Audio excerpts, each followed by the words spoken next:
Warning! The following fanfic reading contains violent content that is not suitable for younger audiences. Viewers' discretion is advised. Have you seen Mr. J's Crayons? Written by jokerwho. Pencils and pens were banned from use by the inmates. In fact, any stationery that could be considered sharp or used as a weapon is prohibited. The rule came into effect when the Joker had used one of his coloring pencils to stab an unfortunate guard in the eye and arm in an attempt to escape. The plan failed and the guard lost his left eyesight and quit the moment he was released from the hospital. Dr. Leeland was furious over the incident. It was bad enough that they were short on staff, and then the Joker decides to escape by stabbing one of the guards with his favorite purple coloring pencil.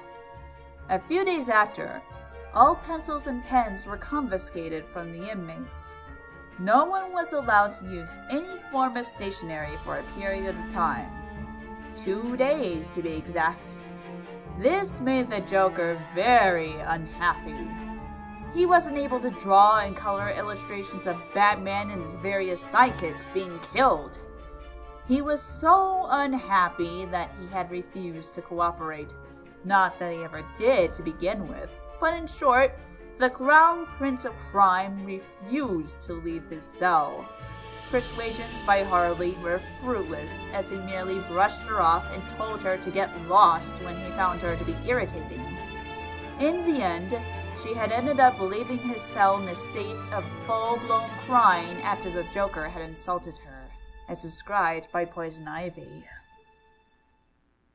Eventually, Dr. Leeland announced that the ban of the use of all stationery was lifted. The Joker had assumed that meant he could get his coloring pencils back, but that wasn't the case. Instead, he was presented with a set of crayons one morning. In a way, he didn't mind losing his cherished set of coloring pencils in exchange for crayons. For as long as he could color and draw gruesome images of Batman dying, he was happy.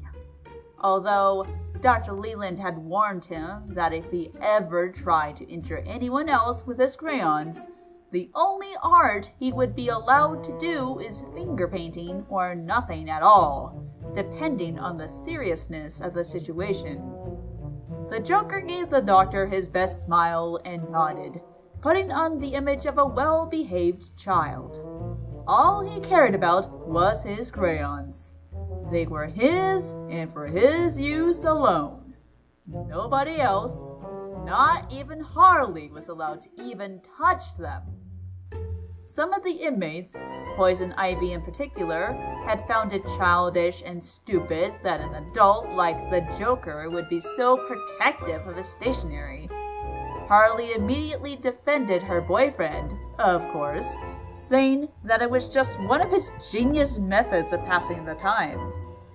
The truth was, the Joker is the Joker. The man was unpredictable, a lunatic, and if crayons made him happy, then so be it. And then, one day, his crayons went missing! To say that the Joker was furious is an understatement. He had trashed his cell looking for his stationery. He had been behaving for the past few weeks, so there was no reason for the guards to confiscate it, but someone had sneaked into his cell and stolen his precious crayons. Naturally, the first person he blamed was Poison Ivy. They never got along, and she hates him with a passion, so it was only reasonable that he blamed Weed Lady. She had denied his ludicrous accusation, as expected, and reasoned that if she had wanted to mess with him, she would have done so much more than simply stealing his crayons. She loathed him even more at that point. She thought she couldn't, but he had proved her wrong. The next person the Joker blamed was Two-Face. One of his crayons broke in half a couple of days ago, and so he threw that one crayon away, leaving him with only 11 pieces, and knowing that Harvey needed to have everything in pairs, he had asked him if he was a culprit. Again, Harvey denied ever entering his cell and confiscating his crayons. At this point, the Joker was beginning to lose his temper. Who else would have had the gall to take away his precious stationery? Johnny was too much of a wuss to do something daring like that. The same can be said for Jarvis. Those two nerds weren't the type to mess around with him, but Eddie was.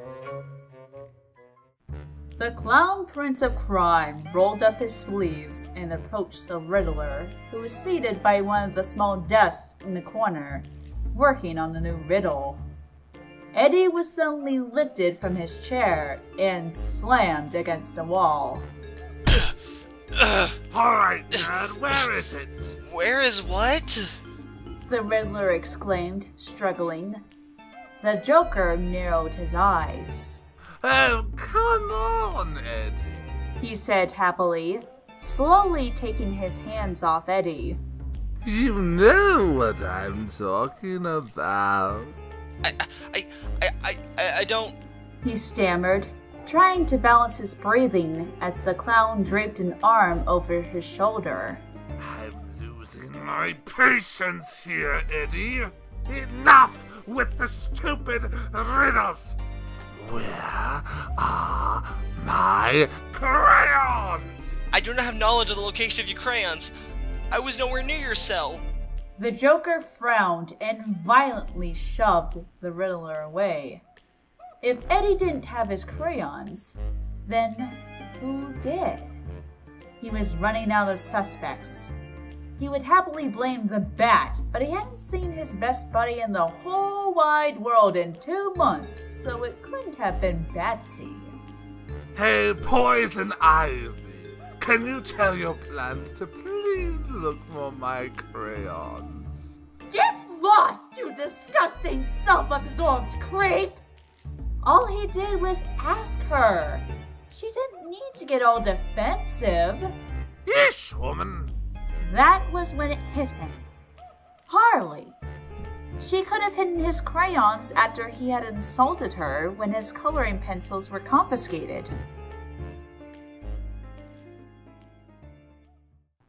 Stomping all the way to her cell, he grumbled incoherent words under his breath before knocking on the cell door. Harley! I know you have my crayons. Give them back! What the hell is the matter with you this time? I want my crayons! The ones in which you stole from me! If the door didn't separate them both, Harley would have launched at him and choked the lunatic. I didn't steal your crayons, Mr. J. If you did not steal them, my sweet, then why are they with you? Harley was happily minding her own business when her boyfriend decided to snap at her for no reason. She let out a frustrated sigh. You gave them to me, you bozo! What? His crayons were for his use only. Nobody else, and not even Harley, was allowed to touch them. Did you suddenly suffer from amnesia, Mr. J? Don't you remember giving them to me? That was when it hit him. The memory of what happened 2 nights ago played in his mind.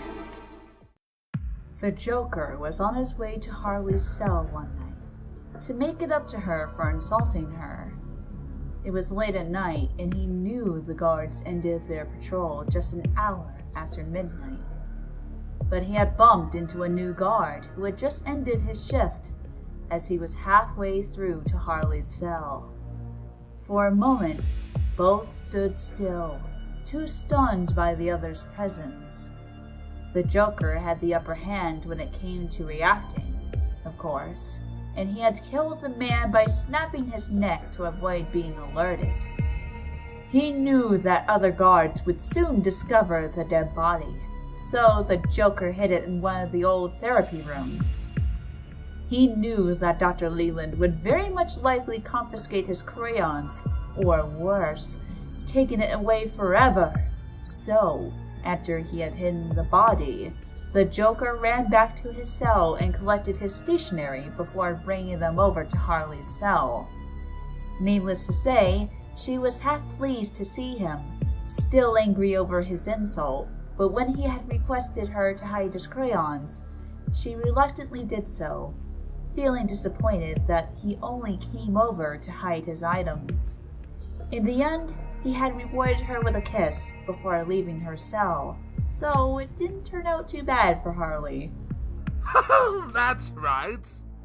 I remember now. Joker!